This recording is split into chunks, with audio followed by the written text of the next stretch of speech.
Welcome to the Farside channel. Today I am chatting once again to Elan Lea of Nagging Panda. Elan, thank you so much for joining us again.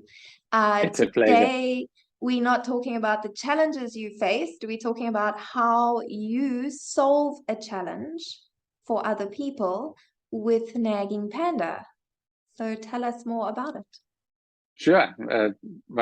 Everyone knows I enjoy talking about Nagging Panda. It's definitely a passion.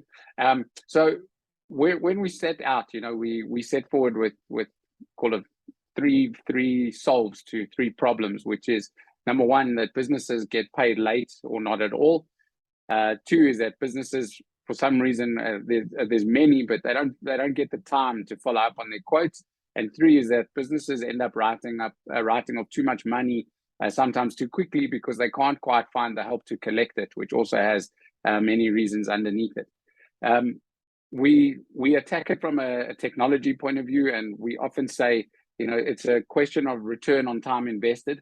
So when let's say you go and you manually follow up your payments or manually follow up your quotes, if you do try and put it in your process, it's a lot of repetitive work. And when it comes to following up overdue payments, not many people enjoy it. I have spoken to a couple of people who work in bigger businesses who enjoy being the pit bull, but when they see the automation and things that can come about and how their time can be freed up, they generally want to come across to the automation world. We found that the return on the time invested becomes the key decision, because what we're seeing is that people spend a lot of time doing repetitive tasks like following up on an invoice, and I have to phone you, and if you don't answer, I have to email you, and if you don't reply, I have to WhatsApp you, or whatever it is that you've got in your tool of tricks, or whatever the right way to say that is. But conceptually, we say to everybody, if you spend 10 minutes, for example, on Nagging Panda, there's really relatively no learning curve to the system. Spend a few minutes understanding how Panda works, how your smart templates work, so that you can tell us what you want to say and when you want to say it, and how you assign it to a customer or to an invoice or to your whole system. 10 or 15 minutes invested into the system will return you hours and months saved into the future. So from a return on time invested, my opinion is that when you're going to things like this for automation, you're really getting a high return. Plus, it will help your cash flow. Plus, it's the same technology working towards your quotes. So why not apply it and let's get your quotes into a system that that there's a process and they're going to be followed up and clients can come back to you. So really, again, just it's the return on time invested and what you get out of it. And we're sort of moving ourselves to saying, it's a bold thing to say, but that's marketing. You must be bold. Is that Nagging Panda is the best return on time invested for small and medium-sized businesses. And that's really where we are.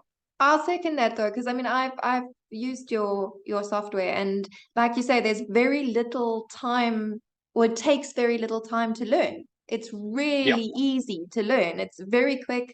I love the way you've got it laid out. That I've loved the pandas from day one. It's just such a nice concept. And I hate collections. I hate collections. And it's not just time. It's that emotional side of it as well. And having to follow up on a customer who hasn't paid and ask them for money is just really not fun. So the fact that I can send them this cute little panda that's like, hi, please don't forget to pay me, is just so much nicer. And yes, it saves a huge amount of time. So and from my perspective as an accountant, when I look at other people's books, cash flow is a really big problem. And one of the reasons is customers paying late. And one of the reasons customers pay late is because we hate chasing them. Exactly. I think, and so thanks for all that you said about the panda. We appreciate it. And it's always nice to hear, because it means that our hard work and our time and efforts are definitely in the right direction.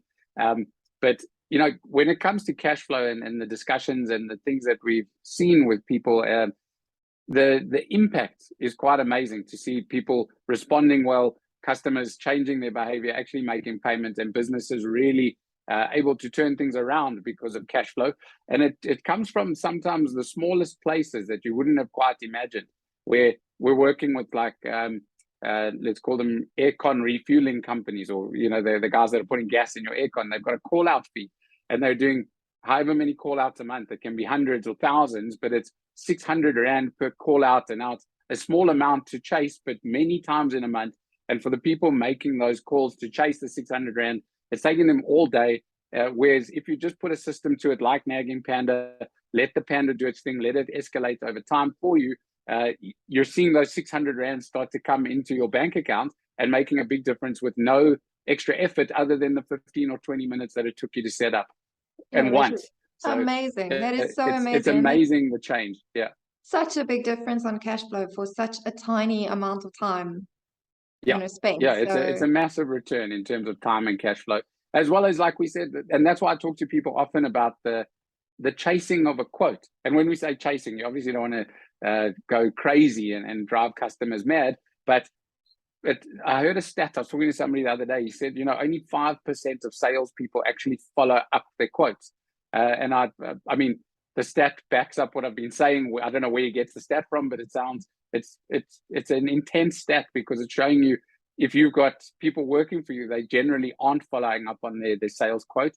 So why not apply the automation and tech to it? Because as a business owner, at least you know the process is underway, and somebody can communicate back to you as a customer and say, I've got your quote, I'm not sure, or I have questions, or thank you, yes, I'd like to proceed. And then you've got more revenue to come. And then if they pay you late, you've got the Panda anyway.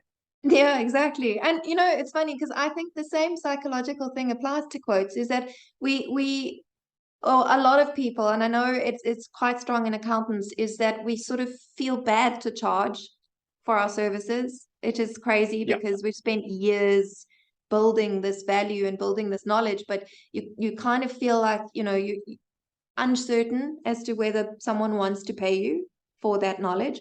So you send the quote out there, and if you don't get a response, you kind of just back away from it, because you're like, oh, okay, maybe I was too expensive, or maybe they don't like what I, you know, the way I put it together or something. And I think that's one of the reasons why people don't follow up.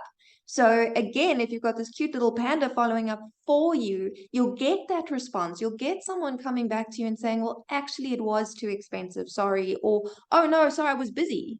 And I forgot to reply, but yes, I love your quote. I want to work with you. And that makes it's a big difference. You know, I was actually chatting to someone the other day, because you know, the saying, to ask, because the worst thing that can happen is a person will say no. Sure. And I disagree entirely. I think the worst thing that happens is crickets. I've had silence is terrible.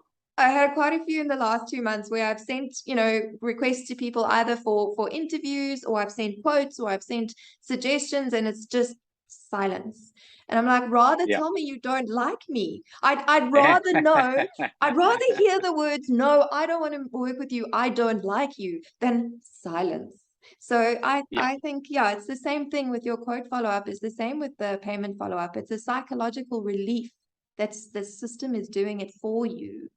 And you might actually get an answer. You'll get more answers than you did before, which I think is wonderful. Yeah, I agree. You would definitely get more answers. We see it. One of the things, actually, just touching on it, is fascinating, is obviously now you and I have spoken about this before, I'm sure in a recorded session once, but the data that we're seeing is amazing, because now we're actually able to tell you, well, your business was, in terms of invoice payment, your business was being paid over X amount of days. And now by introducing a process using the Panda, your business turnaround time is much smaller, but the same for quotes. So we're seeing the cash being collected, but we're also seeing the revenue generated. And it's starting to show through really in numbers, and showing what it's doing for people, and at a very, very, very low cost. In fact, touching on what you were saying about not wanting to charge for your service, etc., but it's, when you look at the cost of automation, and I'm talking like something like Nagging Panda, where you're talking in the hundreds of rands, or if you're a massive business, in just a few thousand rands, these are not massive costs to the result. And when you compare them, it almost becomes incomprehensible to think, well, actually, look at the results I can get for just that amount of money. And one of the big drives for me is to give you that great value at such a low cost, because we want it to become that no-brainer to say, well, how can you not do it? Can you afford not to implement this type of technology? No, I agree. Your pricing does make it a no-brainer. It is a no-brainer. I mean, even if you collect on one payment that you weren't expecting to get, you've pretty much paid for the technology for the month. So it's sometimes for the year. Yeah, depending on which package. That is true. We were helping. We were talking to somebody not too long ago. They were a biscuit maker, and like these were fancy biscuits, judging by the cost. But they were obviously handcrafted types of biscuits, and the biscuits were being sold, I think, at 50 Rand or something a biscuit with all the stuff done on it. And they were sold in packs of 10. And when I looked, I said, we could help you collect these. And if you sold one pack of biscuits, you paid for Nagging Panda. And you can't sell less than a pack, and you sell many packs. So why don't you implement the tech to follow up the quote for the biscuit, help us, we can help you then follow up for the payment, and all the things are now flowing at the cost of one pack of biscuits. And if you apply it to a doctor, doctors charge more every 15 minutes, or accountants, your fee will be well in excess of a few hundred Rand. So we're looking at it and saying, to provide that great value at such a low cost, and to become something that you really rely on in your business, and to establish ourselves as a fantastic, excellent value add that you can't live without, is where we would love to be. Yeah, well, you are, in my opinion, a value add that people can't live without. So Nagging Panda is very much part of the Farside solution now. So thank you very much. I'm very glad you guys created it. That's a pleasure. Thank you. Thank you so much for chatting to me about it today. As per usual, I'm going to put all the links underneath the video. So hopefully all the people watching are very excited and want to sign up now. And you'll get a few more. But thank you, Elan. I really appreciate it. Thank you very much.